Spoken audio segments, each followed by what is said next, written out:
All right, so we have to analyze a limit here. And first off, I wrote it a little more clearly. When I first looked at this, I wasn't 100% sure what they were trying to say. But this, it's just a little small. But x is the base, and then this whole exponent is just a fraction. So I wrote that a little better. Hopefully, now it's a little more clear what is meant, what they're trying to suggest here. So anyways, x is going to infinity. That's the base. So if we look at what's going on in terms of what indeterminate form we're working with, x is going to infinity, the base, and the exponent, if you look at it, is actually going to 0 because you've got a constant up top, and then 1 plus the natural log of x goes to infinity as x goes to infinity.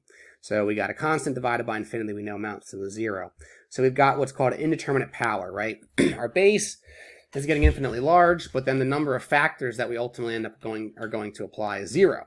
So we need, hopefully, ideally we can use something like L'Hopital's in order to analyze the behavior of the situation to figure out if it goes somewhere or if it's just going to remain something indeterminate.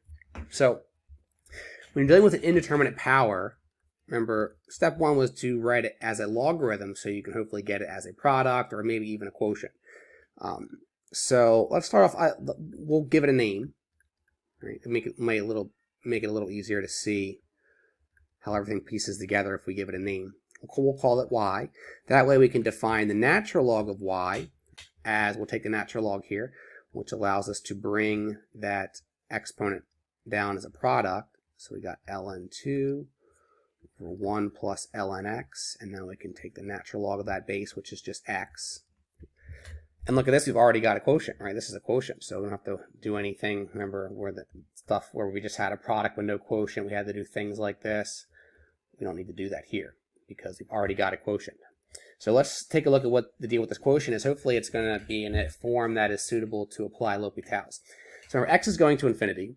So we've got the top going to infinity with this factor of ln x. We've also got the bottom going to infinity. So it turns out they are both going to infinity. It's infinity over infinity. Now, maybe you see this, maybe you don't. There's like this theorem called it was called key players, right? So they actually share something in common in the fact that they share this ln x. The only difference is the coefficients. So if x is going to infinity, right? Think about this one, adding 1 to infinity amounts to nothing, right? So as x gets infinitely large, because these are the same like terms here, ln x, it's just the coefficient that's going to maintain this ratio of ln2 over 1. So the result here should be ln2.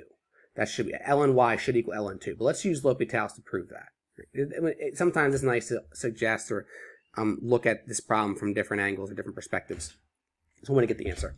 But it's not that big of a deal to confirm this with L'Hopital's.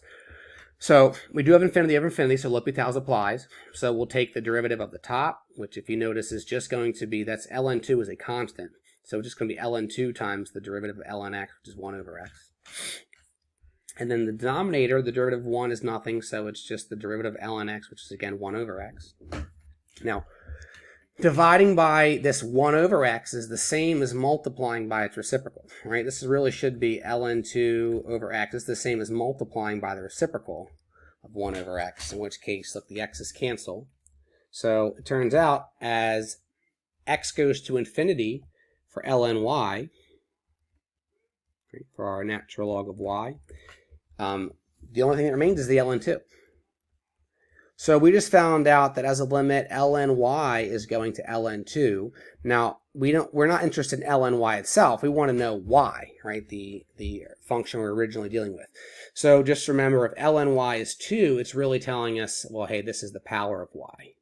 Or, the power of e.